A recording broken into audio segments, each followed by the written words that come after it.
Hi again. This video is about how you avoid getting cheated by your manufacturer. When you set up a business relationship with a manufacturer, a lot of it is about trust. And of course you need to trust that they don't try and cheat you. But there are many ways that they can if they really want to. But how do you avoid it? I would say start by going to the factory and visit them. Meet the people, talk to them, look them in the eyes and see what kind of people they are. We talked about this in many of the other videos, but it's very, very important. It's the first contact, meet people. How are they as persons? Another thing that is a very important thing when you sit across from these people is that you kind of demonstrate that you know a lot about production.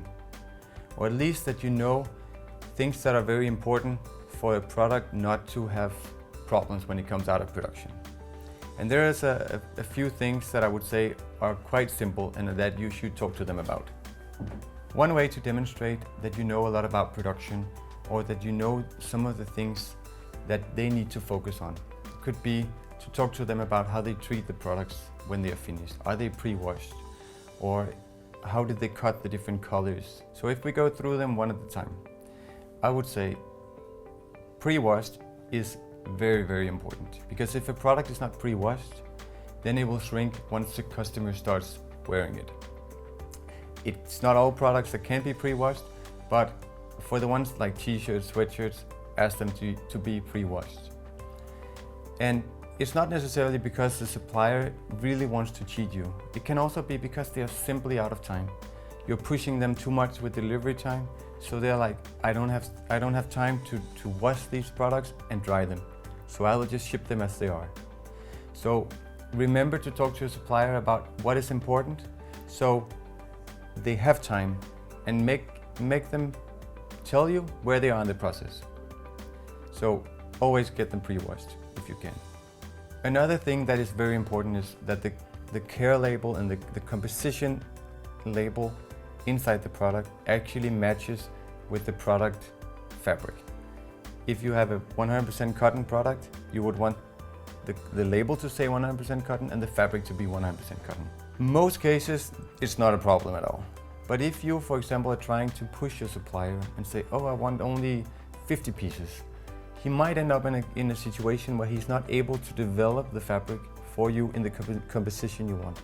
Let's say you want 80% cotton, 20% polyester. Maybe he's not able to get exactly that, but you want it like that. So he will put a label saying that, even though the product might be something else. So talk to the supplier and also be honest with them and say, what are the minimums I need to do to make exactly this fabric? A third way to demonstrate that you know something about production is to talk about the different colors you have in the collection and the different fabrics. Imagine you have a collection with 4 styles. They all have the same fit.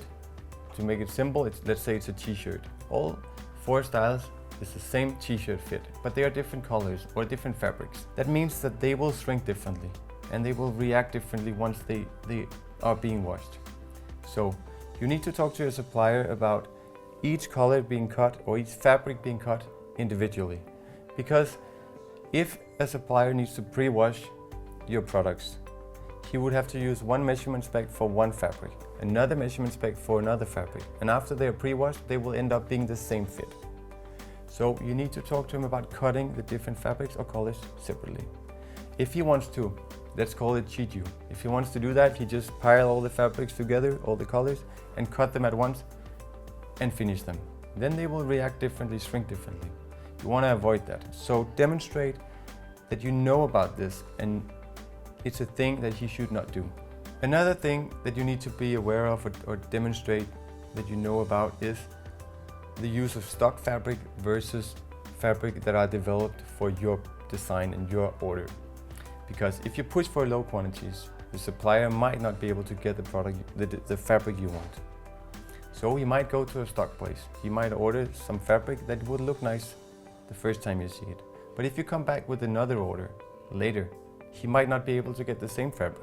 So you would want the supplier to develop the fabric for you each time.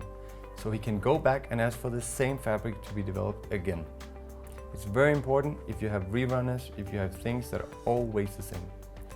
So talk to him about that. Talk to them about never using stock fabric unless you are aware of it, and unless it's because you found a special fabric and you know you can only do 150 pieces and they will never be back. So talk to them about that. My last advice in terms of being cheated by a factory, or at least demonstrating that you know lots of things about production so you don't get cheated. The last advice is to talk to the supplier about products turning. You really don't want your t-shirt or your shirt or anything to turn. Imagine you order a t-shirt and the shoulders, after the shoulders are fine, but the bottom starts turning. You really don't want your t-shirt to do like that. What can cause that? There are many things that can do that.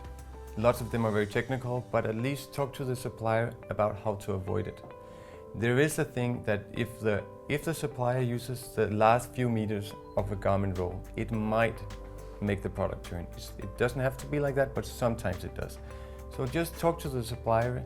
Maybe he has other reasons why it could turn, but tell him you don't want your products to turn, because nobody likes products that turn. All in all, I would say don't approach your supplier as if they will cheat you. More demonstrate that you know something about it so you can have a good relationship and you can avoid these things. I would say that's my last advice, or my advice in this video. So that's it for now. If you have other things you want to know, email me, write in the comments below. That's it.